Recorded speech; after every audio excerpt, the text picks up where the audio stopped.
Hello everyone and welcome to the blank where we dive into health. आज हम communication के एक ऐसे रूल के बारे में बात करेंगे जो आपने शायद कहीं ना कहीं सुना होगा।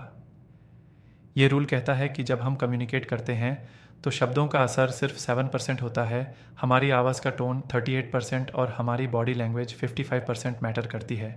लेकिन क्या ये सच है? क्या इसका मतलब ये है कि जो मैं बोल रहा हूँ उसकी अहमियत इतनी कम है? चलिए इस अनोखे कॉन्सेप्ट को थोड़ा गहराई से समझते हैं।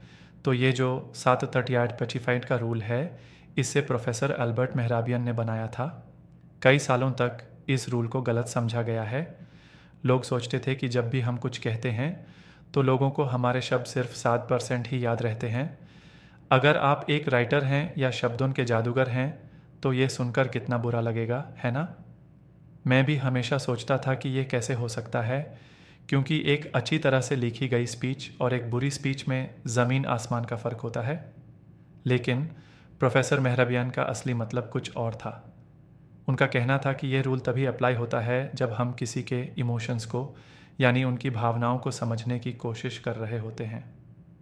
मतलब जब हम ये जानना चाहते हैं कि सामने वाला इंसान कैसा महसूस कर रहा है, तब उनके शब्दों से ज़्यादा उनकी आवाज़ का उतार चढ़ाव और उनके चेहरे के एक्सप्रेशंस और हाथ के इशारे मायने रखते हैं।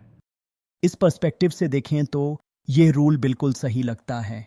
सोचिए, अगर कोई आपसे कहता है मैं ठीक हूं, लेकिन उसकी आवाज में उदासी है और चेहरा उतरा हुआ है, तो आप क्या समझेंगे? आप उनके शब्दों पर नहीं, बल्कि उनकी आवाज के टोन और बॉडी लैंग्वेज पर ज्यादा भरोसा करेंगे। तो 38% टोन ऑफ वॉइस और 55% बॉडी लैंग्वेज का मतलब ये है कि हमें इंसान की इमोशनल स्टेट का पता इन चीज़ों से ज़्यादा चलता है, उनके शब्दों से उतना नहीं। तो अगली बार जब आप किसी से बात करें तो इस बात पर ध्यान दें कि आप क्या कह रहे हैं, और उससे भी ज़्यादा इस बात पर कि आप कैसे कह रहे हैं। आपकी बॉडी लैंग्वेज और आपकी आवाज़ का टोने आपके शब्दों से भी ज़्यादा पावरफुल हो सकता है, खासकर जब आप अपने इमोशंस को एक्सप्रेस करना चाहते हैं। उम्मीद है आपको ये इन्फॉर्मेशन पसंद आई होगी।